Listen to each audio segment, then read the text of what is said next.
Hey, have you or a loved one ever had a really awesome game idea, and then realized, after making a video and a ton of progress on it, that you don't have any gameplay or mechanic ideas? If so, well, I can't help you because I did the same thing.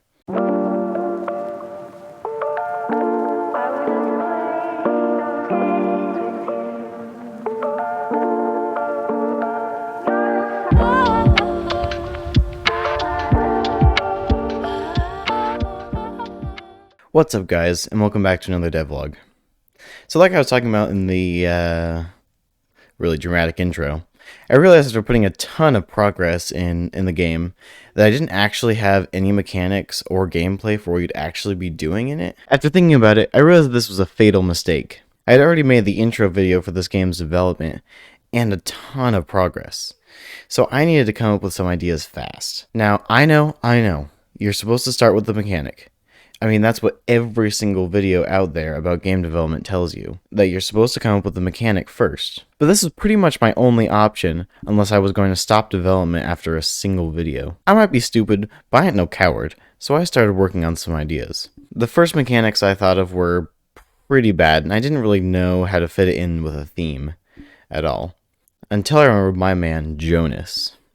Jonas is a pretty successful indie dev and YouTuber, and he's currently making a game called Thronefall, which you should totally check out. In this game, you manage a kingdom, and you have to defend it from enemies every single night. The main gameplay loop is deciding how much you should put into your economy buildings or defense buildings, starting the night and defending from a bunch of enemies, getting money from your economy buildings, and then starting all over again.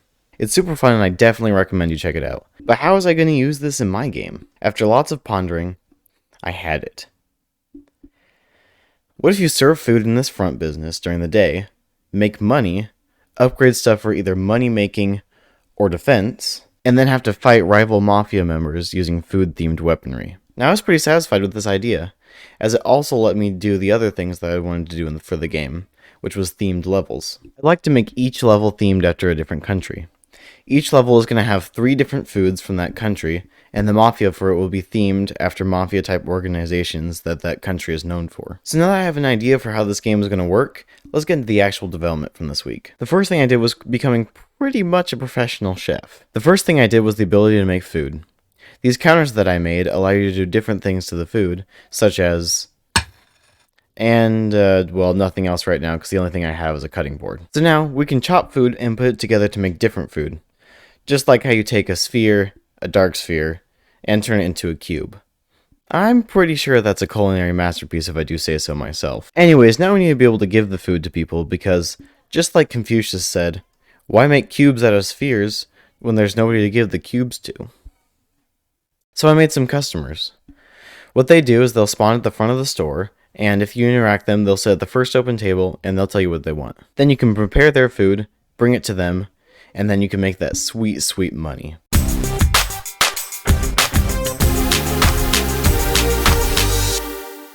So after I made this progress on the game, I came up with the gameplay ideas that I talked about at the beginning of the video. Up until now, the idea was to have the game be from an eagle-eye perspective, but I thought it would be more fun if it was a first-person game. After this, I put the camera on the player and I got to work. I considered making a more rigid controller using the character body 3D, but then I remembered that physics is actually pretty cool. Then I used this really cool video by Toyful Games on setting up a physics-based player controller. And after adapting it to first person and a couple changes to fit my game, I made a pretty fun first person controller, and it's all physics based, which is pretty cool. Anyways, smash like if you liked it, subscribe. If you have any feedback, I would really love to hear it, and I'll see you guys in the next devlog.